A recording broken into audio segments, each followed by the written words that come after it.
Sharpologist.com. You're listening to Wet Shaving Talk, powered by Sharpologist.com, where we're dedicated to preserving the art and skill of classic shaving. I'm your host, Joe Borrelli, and today is March 4th, 2019.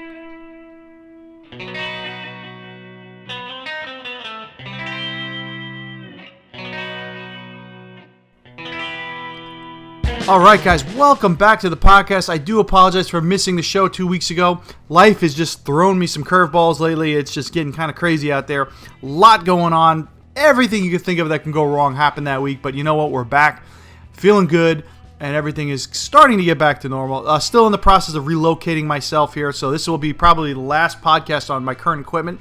I do have a new laptop and new equipment that I will be setting up in the new pad, the new home.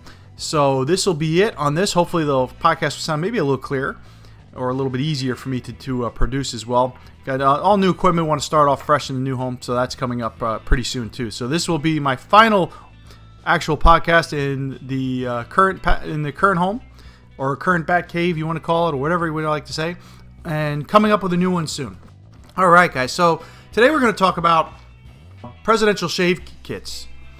You know, in the theme of President's Day that just happened a couple of weeks ago, which when this original show was supposed to come out, I have a couple pictures of some presidential shave kits from actual presidents themselves that are on display, and we'll talk a little bit about that. Also about maybe a little bit of celebrity shaving too. Do celebrities use wet shave? That's a question that's come up. I do know of one or two celebrities that are confirmed wet shavers that do buy from vendors, but not too many others. We'll talk about that as well when we get to that part of the show. Let's see those shaved ends. Got a few pictures from the previous show. Shaved ends that were sent in pictures. You guys are going to get some shirts from Janus razors. We got Janus razor t-shirts I'm going to give away. I have another giveaway as well for today in addition to that. So all you got to do is email me, send me a picture, or just follow the directions, and you got a shirt. What's your favorite made in the USA products? That's right. Do you have a favorite American-made product? With President's Day coming up, well, that's pretty much an American holiday, so I do apologize for those abroad, but do you have any products that are made in the USA that are one of your favorites? If you do, we're going to talk a little bit about them as well. Send me an email, we'll find out, and you can get a shirt as well. Alright, and what better way to celebrate President's Day than with a presidential soap? That's right, Strike Gold Shave Products. They do presidential shave sets here and there. Some are limited, some are not, but we'll talk a little bit about them as well. So, without further ado, let's get on with the show.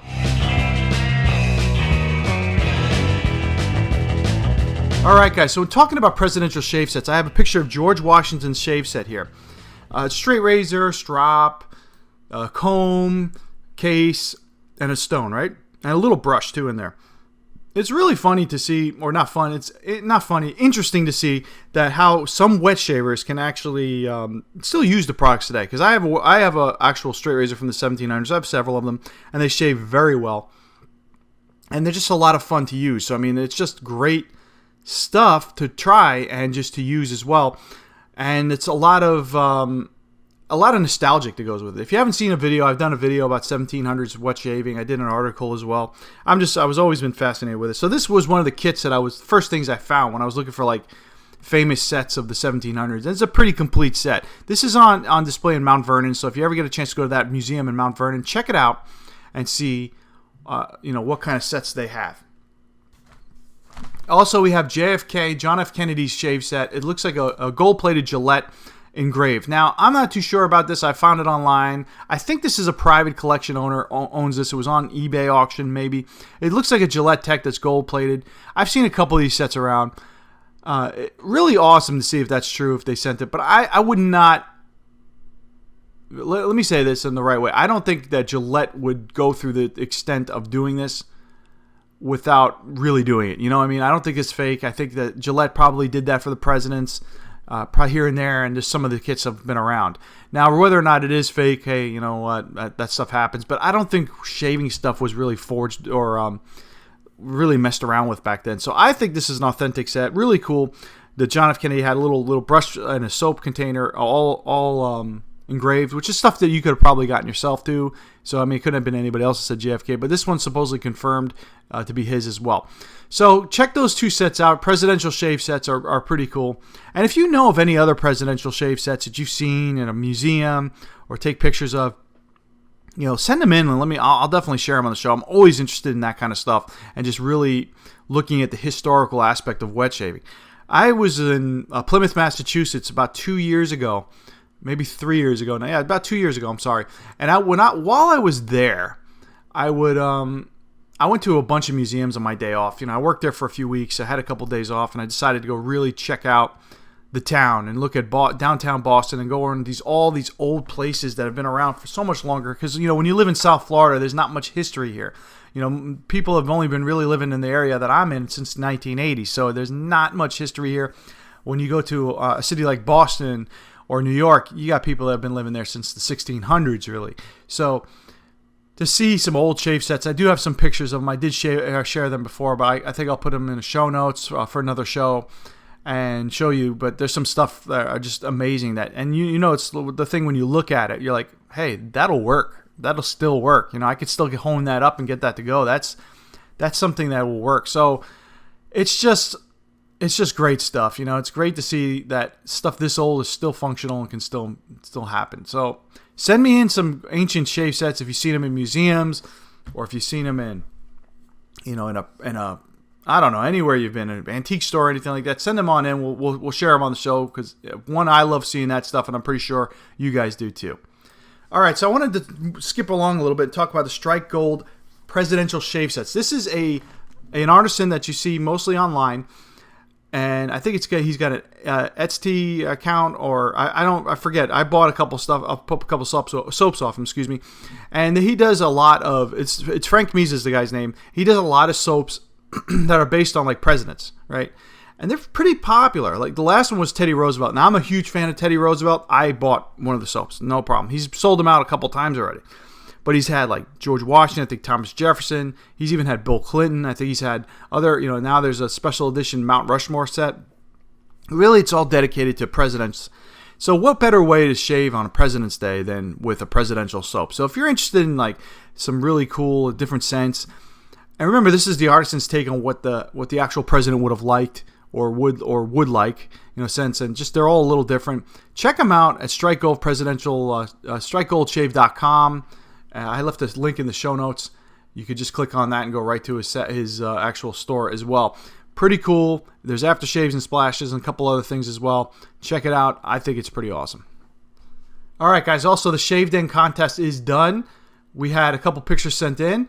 Gentlemen, be aware that your T-shirts will be coming in the mail. Look out for my email and just respond. Ed James with his actual shelf that has a chain on it that you can open up and folds out. Check out the picture. He did a great job on this. We talked about him a little, probably in the past, maybe about a year ago. He sent in, we talked about his shelf. He's enhanced it a little bit. It looks great. Awesome concept, great idea, and it actually saves a lot of space as well. And then I had a picture from Michael with his whole shave den out on his computer desk, it looks like. Decent selection. I got to say, he's got some nice razors in there, a lot of soaps, a lot of aftershaves that are pretty solid stuff, so great collection as well. So Michael and Ed, thank you very much for participating, and be on the lookout for your shirts. So I got the T-shirt giveaway this week, right? I'm going to do two different questions, right? One, I want to know, what is your favorite American product and why? American, made in the USA, razor, brush, soap, I don't care, loom block, anything, right? You send me why, give me an explanation with a picture. All right, and I'm going to enter you into contest to win a T-shirt. I have quite a few of these T-shirts, and if I run out of T-shirts, guys, I got plenty of other stuff I can send you as well.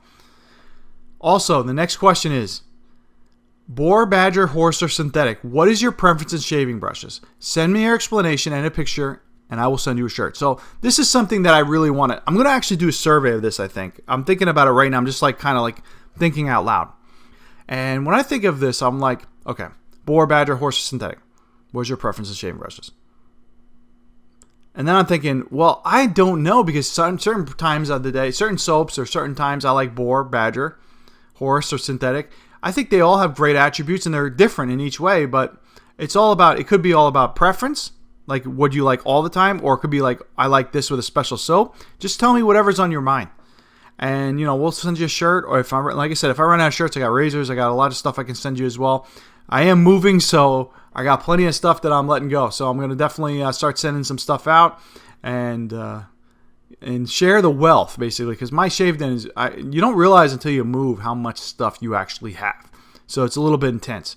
So what's your preference in shaving brushes? Do you like badger hair? Do you like boar hair? Do you like horse synthetic? Do you like metal handles? Do you like plastic handles? Do you like, aluminite handles? Whatever you got. Let me know. Explanation with a picture of your favorite brush, and I'll feature it on the show. All right, guys. A couple other things that I wanted to go over today. When we talked about the presidential shave kits, I also wanted to talk more about along the lines of celebrity shaving. What do I mean by celebrity shaving? Do celebrities wet shave? Do they listen to this podcast? Do they read, articles on Sharpologist or other websites? Do they know about, timeless razors? Do they know about declaration brushes? Do you think that celebrities do wet shave? So here's the thing. I know of about 2 real confirmed accounts that actual celebrities that you would probably know of. I'm not going to say it on the show because I'm not, again, 100% sure. I'm just going by what some artisans have told me that are wet shavers, which is pretty awesome. But, I mean, if you think about it, how would we know or not? So, does it matter if famous people wet shave? Probably not. I mean, it's not going to change the way I do things, but would it be big for the hobby if one of them came out and said, hey, I wet shave and this is what I use? Or would they just go into groups and get attacked in the groups like, oh, let me find out this and that. So I actually did a little bit of research and found out what celebrities do when they go into forums and stuff like that. And honestly, a lot of them are in maybe not wet shaving, but they're in groups like this. And like, how do you get to be treated like a normal person?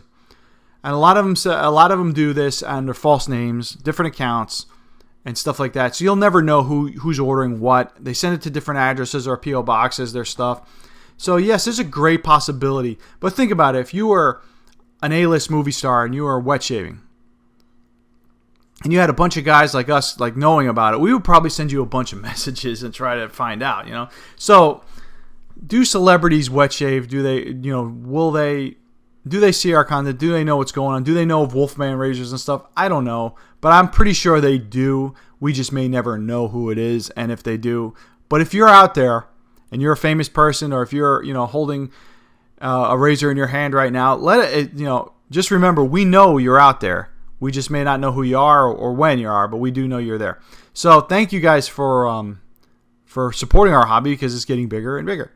Or is it getting smaller and smaller? Well, that's another thing we're going to talk about when we talk about the wet shaving State of the Union, which I'll be doing in the next couple of weeks, to see if we're getting where the actual industry itself is. Because I think that the industry itself is getting larger with more people getting involved, but I think the products are starting to shift differently. This happens a lot in industries. I know I'm sidebarring again from what we were talking about, but to talk more about the wet shaving industry as a whole, it's getting to the point where it's getting more mainstream, I think. More people are getting involved, more artisans are out there, and more producers are out of there. Remember, if you've been doing this for a while, 10 years ago, there was only several artisans, maybe a handful, and everybody was using vintage stuff for the most part. And there was a few new items, but not much. Mostly vintage items, and maybe a few, new soaps from True and Hill and basically anything, all those English companies that were working that have been around for 100 years, and so they've been really the only ones out there. Art of Shaving came out 97, 98 when it was privately owned. So a lot of that stuff is fairly new. So when people talk about the shaving industry, I think it's slowing down. I don't think it's slowing down. I think it's just too much stuff out there, and people have too much of a selection. And when you have 100 right now in my list, every year I go through a list, a database I make of all artisans that make soap and aftershave. And this year I have 103. Last year I only had 86. Year before that I think it was probably about the same 80. So it's just getting to be there's more out there. There's more of a selection. But think about 10 years ago, there was only 5. So, that's where I think the actual, when talking about wet shaving as a whole, and people say, oh, I think it's slowing down. Oh, I think it is. I think maybe it might slow down with certain groups, but as a whole, I think it's growing. It's still growing. It's just there's so much out there to select from. There's so many choices that it's kind of getting a little bit saturated. And I'd like to compare the wet shaving industry with the craft beer world. Okay, if you're into craft beer, you've noticed that craft beer is starting to slow down. In my company, craft beer is slowing down. We're down a lot in craft beer, and we're moving on to more of the whiskey, aspect. And that's just because there's so many people make beer, right? Not only that, when craft beer started getting big, everybody wanted to buy the bottles and cans and all that good stuff. Now breweries are opening up everywhere. So instead of going and actually buying a beer, people are like, I'm just going to go to the brewery and have a beer, right? It's cheaper. Even if it's $6, $7 a beer, it's still the experience. It's fun. It's close by. It's in my neighborhood. I'm supporting my community. Look at the artisan soap business. 10 years ago, everybody's buying it. Now, it's very similar. Like, oh, I want to support certain group soaps or certain artisans or people that are in my area. Oh, I don't want to spend $15 on a soap anymore. I want to spend $10 on a soap. Or there's just so much out there, and I have 50 of them already. I have enough to last me for 20 years. And maybe I'll slow down and just start trading soaps and selling soaps. That's kind of what's happening. Happening with the beer industry too. People have so many beers they're trying to trade and sell. They want that personalized touch, which you can get with artisan soap makers as well. Maybe not locally. You can't just go to the down the street and get one made, but you can do the same thing. That's where the industry's starting to change in wet shaving as well. I think it's starting to get to the point where everybody's loaded up. And there's so many selections out there that you can buy 1 or 2, 3 soaps a month and you're good from different people for a year, or maybe 2 or 3 years and not even hit all the vendors up. If you hit 1 soap of each, 1 or 3 soaps a month, 36 soaps a year. 3 years you'll be done with buying soaps from all the artisans. So that's what I think's happening. Do we see artisans coming and going in the near future? Probably. Yeah, I think you definitely would see.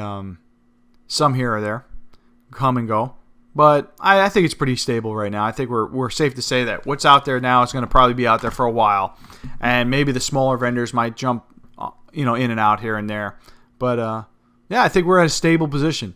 So kind of went over the wet shaving State of the Union in a nutshell real quick, and that's what I love about this podcast is I could just kind of go on with it and just keep going. I mean, I have a criteria, and I hate to say it, when I teach classes as well, wine classes at my work.